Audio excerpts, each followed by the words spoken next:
Hello student, welcome our channel personal tutor. आज हम इस वीडियो में डिस्कस करेंगे प्लासी के युद्ध के बारे में। ठीक है, इसका पिछला इसके पहले का टॉपिक जो है, पहले का जो डाटा है डिस्कस हम कर चुके हैं पिछले वीडियो में। आज हम इस वीडियो के बारे में पढ़ेंगे प्लासी के युद्ध के बारे में। ये कैसे युद्ध की स्थिति ये कब आई। ठीक है, आगे बढ़ते हैं और देखते हैं प्लासी का युद्ध। सबसे पहले हम एक पृष्ठभूमि यानी इसका थोड़ा सा पिछला समझते हैं कि जब अंग्रेजों का शासन भारत पर आ गया तो उन्होंने ईस्ट इंडिया कंपनी की स्थापना करने लगी। तब क्या हुआ कि वो तब ईस्ट इंडिया कंपनी के साथ साथ फ्रांसीसी, डच और पुर्तगाल भी थे। ये सभी आपस में युद्ध करने लगे और जो भारत के नवाब थे ये भी इनमें इन्वॉल्व हो गए। तो क्या हुआ, ये इन सारों को अपनी सत्ता स्थापित करने के लिए आंदोलन करने पड़े। उसी के फलस्वरूप ये प्लासी का वो युद्ध हुआ। तब आगे बढ़ते हैं और पढ़ते हैं। 1756 में अली वर्दी खां की मृत्यु के बाद सिराजुद्दौला बंगाल के नवाब बने। कब? 1756 में अली वर्दी खां की मृत्यु के बाद सिराजुद्दौला बंगाल के नवाब बने। कंपनी को सिराजुद्दौला की ताकत से काफ़ी भय था। यानी यहाँ कंपनी का मतलब है ईस्ट इंडिया कंपनी को सिराजुद्दौला की जो पावर थी उससे काफ़ी डर लगता था। सिराजुद्दौला की जगह कंपनी का एक ऐसा कठपुतली नवाब चाहती थी जो उसे व्यापारिक रियासतें और अन्य सुविधाओं में आसानी से देने में आनाकानी ना करे। अब जो क्या था कि जो सिराजुद्दौला की जगह कंपनी एक ऐसा व्यक्ति चाहती थी, एक ऐसा नवाब चाहती थी जो कठपुतली, यानी कठपुतली तो आपने देखा होगा कि जिनके अपने फिंगर्स में धागे बांध लेते हैं और उस डॉल को डांस करवाते हैं, यानी उसी टाइप का एक ऐसा इंसान चाहिए था कि उसकी जो पूरी कंट्रोल है वो कंपनी के पास हो, सिर्फ वो काम करे। ठीक है, कंपनी ने प्रयास किया कि सिराजुद्दौला के प्रतिद्वंदियों में से किसी को नवाब बना दिया जाए। कंपनी को कामयाबी लेकिन नहीं मिली। जवाब में सिराजुद्दौला ने हुक्म दिया कि कंपनी उनके राज्य के राजनीतिक मामलों में टांग अड़ाना बंद करे, किलेबंदी रोके और बाकायदा राजस्व चुकाए। जब दोनों पक्ष हटने को तैयार नहीं हुए तो अपने 30,000 सिपाहियों के साथ नवाब ने कासिम बाजार में स्थित इंग्लिश फैक्ट्री पर हमला कर दिया। किसने? कासिम के साथ नवाब ने कहाँ पर हमला कर दिया? कासिम बाजार में। किसने? सिराजुद्दौला ने। नवाब की फौज ने कंपनी के अफसरों को गिरफ्तार कर लिया और गोदाम पर ताला डाल दिया। अंग्रेजों के हथियार छीन लिए गए और अंग्रेज जहाज़ों को घेर में ले लिया गया, यानी अपने कब्जे में ले लिया गया। इसके बाद नवाब ने कंपनी के कलकत्ता स्थित किले पर कब्जा भी कर लिया। कलकत्ता के हाथ से निकल जाने की खबर सुनने पर मद्रास में तैनात कंपनी के अफसर रॉबर्ट क्लाइव के नेतृत्व में सेनाओं को रवाना कर दिया गया। कौन? Robert Clive. कहाँ थे ये उस टाइम पे जब उन्होंने कलकत्ता की ऐसी हालत सुनी? तो मद्रास में थे रॉबर्ट क्लाइव। तो उन्होंने तुरंत अपने सैनिकों के साथ वहाँ से रवाना हो गए। इस सेना को नौसैनिक बेड़े की मदद से भी मदद मिल रही थी। इसके बाद नवाब के साथ लंबे समय तक सौदेबाजी चली। आखिरकार 1757 में रॉबर्ट क्लाइव ने प्लासी के मैदान में सिराजुद्दौला के खिलाफ कंपनी की सेना का नेतृत्व किया। अब आखिरकार क्या हुआ? 1757 आया। अब रॉबर्ट क्लाइव ने प्लासी के मैदान में सिराजुद्दौला के साथ लड़ाई करने के लिए तैयार हो गए। नवाब सिराजुद्दौला की हार का एक बड़ा कारण उसके सेनापतियों में से एक सेनापति मीर जाफर की कारगुजारियां भी थीं। अब लड़ाई हो गई और उसके बाद सिराजुद्दौला लड़ाई हार भी गए। उसका सबसे बड़ा कारण क्या था कि जो सिराजुद्दौला के सेनापति थे मीर जाफर, वो ठीक से कारगुजारियों मतलब ठीक वो अपनी क्या बोलते हैं उसको, अपनी वफादारी को नहीं दिखा पाए। मीर जाफर की टुकड़ियों ने इस युद्ध में हिस्सा नहीं लिया, यानी वो अपनी वफादारी नहीं दिखाए, क्यों? मीर जाफर को उस युद्ध में साथ देना था, तो उनकी जो टुकड़ियां थी वो इस युद्ध में हिस्सा नहीं ली। इस वजह से सिराजुद्दौला युद्ध हार गए और कंपनी की जो सेना थी रॉबर्ट क्लाइव के नेतृत्व वाली वो जीत गई। रॉबर्ट क्लाइव ने यह कहकर उसे अपने साथ मिला लिया था कि सिराजुद्दौला को हटाकर मीर जाफर को नवाब बना दिया जाएगा। अब जो मीर जाफर था वो क्यों नहीं आया अपनी टुकड़ी को लेके? क्योंकि वो रॉबर्ट क्लाइव के साथ मिल गया था और रॉबर्ट क्लाइव ने उसे एक लालच दिया था कि सिराजुद्दौला को मारकर वो मीर जाफर को नवाब बना देगा। इस वजह से वो सिराजुद्दौला के साथ धोखाबाजी किया और सिराजुद्दौला युद्ध हार गए। प्लासी की जंग इसलिए महत्वपूर्ण मानी जाती है। अब जानते हैं प्लासी की जंग महत्वपूर्ण क्यों मानी जाती है। क्योंकि भारत में यह कंपनी की पहली बड़ी जीत थी।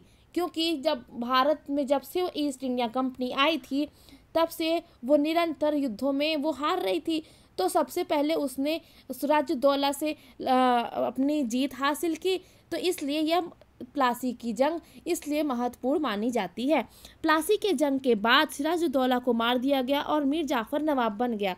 अब प्लासी की जंग तो सिराजुद्दौला हार गए थे और क्योंकि वो मर गए थे और रॉबर्ट क्लाइव जीत गए थे, तो रॉबर्ट क्लाइव के अनुसार दिया गया जो वादा था मीर जाफर को नवाब बनाने का, तो उसने नवाब बना दिया।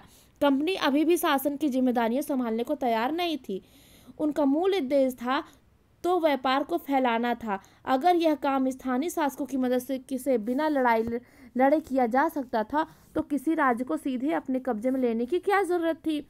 जल्द ही कंपनी को एहसास होने लगा कि यह रास्ता भी आसान नहीं। कठपुतली नवाब भी हमेशा कंपनी के इशारों पर ही नहीं चलते। आखिरकार उन्हें भी तो अपनी प्रजा की नज़र के सम्मान में संप्रभुता का दिखावा करना पड़ता है। ठीक है, तो फिर कंपनी क्या करती? अब जानते हैं आगे कंपनी क्या करती। जब मीर जाफर ने कंपनी का विरोध किया और कंपनी से ने उसे हटाकर मीर कासिम को नवाब बना दिया। अब ये सब चीज़ें चल रही थी। सिराजुद्दौला ने मर गए थे, उसकी जगह पे मीर जाफर को नवाब बनाया गया। अब मीर जाफर सिर्फ कंपनी की कठपुतली की तरह तो नहीं रह सकता था, वो अपनी प्रजा को भी देखता था। तो क्या हुआ, तो जो कंपनी थी मतलब अंग्रेज थे, तो उनको लगने लगा कि अब इससे भी काम बन नहीं रहा है, अब दूसरा नवाब लाना चाहिए। तो मीर जाफर को कंपनी से विरोध कर उसे हटाकर मीर कासिम को नवाब बना दिया। अब जब मीर कासिम परेशान करने लगा तो बक्सर की लड़ाई में उनको भी हारना पड़ा। अब जब मीर कासिम भी अंग्रेजों को परेशान करने लगा, उनकी बात नहीं मानता था, उनके कठपुतली वाले इशारे पर नहीं कुछ करता था, तो तब बक्सर की लड़ाई हुई। कब? 1764 में। उनको भी तो फिर वहाँ पर भी जो मीर कासिम थे उनको हार की खानी पड़ी। उसने बंगाल से बाहर कर दिया और मीर जाफर को दोबारा नवाब बना दिया।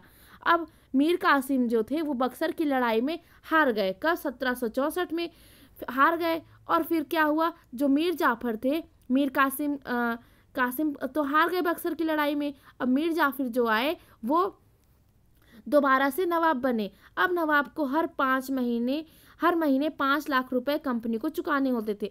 अब वो दोबारा नवाब बनकर आए। अब थोड़ा सा रूल चेंज हो गया कि हर महीने 5 लाख रुपए वो कंपनी को देंगे। कंपनी अपने सैनिक खर्चों से निपटने, व्यापारिक जरूरतों तथा अन्य खर्चों को पूरा करने के लिए पैसा चाहती थी। कंपनी और ज़्यादा इलाके तथा और ज़्यादा कमाई करना चाहती थी। तब 1765 में मीर जाफर की मृत्यु हुई। तब तक कंपनी के इरादे बदल चुके थे। कठपुतली नवाबों के साथ अपने खराब अनुभवों को देखते क्लाइव ने ऐलान किया कि अब हम खुद ही नवाब बनेंगे। ठीक है, ये कहानी थी सिराजुद्दौला से मीर कासिम तक की, कि सिराजुद्दौला मरे, फिर मीर जाफर को कंपनी में नवाब बनाया गया। अब जब मीर जाफर परेशान करने लगा तो उसे भी हटाकर मीर कासिम को बनाया गया। अब मीर कासिम भी परेशान करने लगा तो बक्सर की लड़ाई में युद्ध हुआ और वहाँ भी वो हार गए 1764 में। फिर उसके बाद दोबारा मीर जाफर को बनाया गया और वो 1 साल बाद ही मृत्यु हो गई उनकी। फिर अब कठपुतली नवाबों से अंग्रेजों का काम नहीं चला, तो अब अंग्रेजों ने सोचा अब हम खुद ही नवाब बनेंगे। ठीक है, आखिरकार 1765 में मुगल सम्राट ने कंपनी को ही बंगाल प्रांत का दीवान नियुक्त कर दिया। तो अब आखिरकार क्या हुआ, 1765 आया और जो मुगल सम्राट ने कंपनी को बंगाल का प्रांत नियुक्त कर दिया। ठीक है, दीवानी मामले के कारण कंपनी को बंगाल के विशाल राजस्व संसाधनों पर नियंत्रण मिल गया था। इस तरह कंपनी एक पुरानी समस्या हल हो गई थी। 18वीं सदी की शुरुआत में भारत के साथ उनका व्यापार बढ़ता जा रहा था, लेकिन उसे भारत से ज़्यादातर चीज़ें ब्रिटेन में से लाए गए सोने और चांदी के बदले खरीदनी पड़ती थी। इसकी वजह से उस समय ब्रिटेन के पास भारत में बेचने के लिए कोई चीज़ नहीं थी। प्लासी की जंग के बाद ब्रिटेन से सोने की निकासी कम होने लगी और बंगाल की दीवानी मिलने के बाद तो ब्रिटेन से सोना लाने की ज़रूरत रही ही नहीं। अब भारत से होने वाली आमदनी के सहारे कंपनी अपने खर्चे चला सकती थी। इस कमाई से कंपनी भारत में सूती और रेशमी कपड़ा खरीद सकती थी, अपनी फौजों को संभाल सकती थी, कलकत्ते में किले, दफ्तर और निर्माण लागत को भी उठा सकती थी। ठीक है, समझ में आया कि जो कंपनी जैसे स्थापित हो रही थी तो उसमें सबसे पहले प्लासी का युद्ध हुआ। वो महत्वपूर्ण क्यों माना जाता है, क्योंकि वो अंग्रेजों के द्वारा सबसे पहली लड़ाई जो जीती गई थी, प्लासी का युद्ध। ठीक है, उसमें अंग्रेज जीते थे, रॉबर्ट क्लाइव तो उसका नेतृत्व कर रहा था, और हारा कौन था, सिराजुद्दौला। उसके बाद सिराजुद्दौला के बाद मीर जाफर को नवाब बनाया गया। मीर जाफर से भी काम नहीं बना अंग्रेजों का तो मीर कासिम को बनाया गया। उसके बाद मीर कासिम से भी काम नहीं बना तो वापस से मीर जाफर को बनाया गया, और 1 साल बाद उनकी मृत्यु होने के बाद ही 1765 में कंपनी को बंगाल का प्रांत नियुक्त कर दिया गया था। ठीक है,